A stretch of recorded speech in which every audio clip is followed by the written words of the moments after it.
ఎంత కష్టపడినా సరే అప్పులు తీరటం లేదు. ఎంత కష్టపడుతున్నా సరే బిడ్డలను కూడా చదివించుకోలేకపోతున్నాను. ఎంత కష్టపడుతున్నా సరే నా జీవితంలో ఎదుగు బొదుగు చూడలేకపోతున్నాను. ఎంత కష్టపడుతున్నా సరే భార్య బిడ్డలను పోషించుకోలేకపోతున్నాను. ఎందుకు వచ్చింది జీవితం?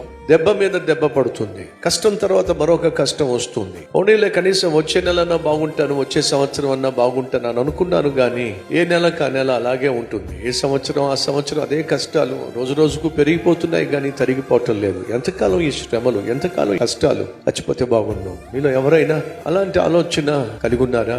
లేక సైతాన్ని తీసుకొచ్చి మిమ్మల్ని శోధిస్తున్నారా? దయచేసి వినండి. ఉద్యోగం ఉంటే నేను బ్రతకగలను, వ్యాపారంలో లాభం వస్తే నేను బ్రతకగలను, ఆరోగ్యం బాగుంటే నేను బ్రతకగలను, బ్యాంక్ లో బ్యాలెన్స్ ఉంటే నేను బ్రతకగలను అని నువ్వు అనుకుంటున్నావు, కానీ వాస్తవంగా ఇవేవీ కాదండి నిన్ను బ్రతికించగలిగింది. ఉద్యోగం ఉన్న వాళ్ళు చాలా మంది చావు బ్రతుకుల మధ్య అల్లాడిపోతున్నారు. బ్యాంక్ బ్యాలెన్స్ కోట్లలో ఉన్నవాళ్ళు చావు బ్రతుకుల మధ్య అల్లాడిపోతున్నారు. ఆస్తిపాస్తులు గలవాళ్ళు చావు బ్రతుకుల మధ్య అల్లాడిపోతున్నారు. నిన్ను నన్ను బ్రతికించేది బ్రతుకునిచ్చిన ప్రభు అయిన యేసుక్రీస్తు మాత్రమే.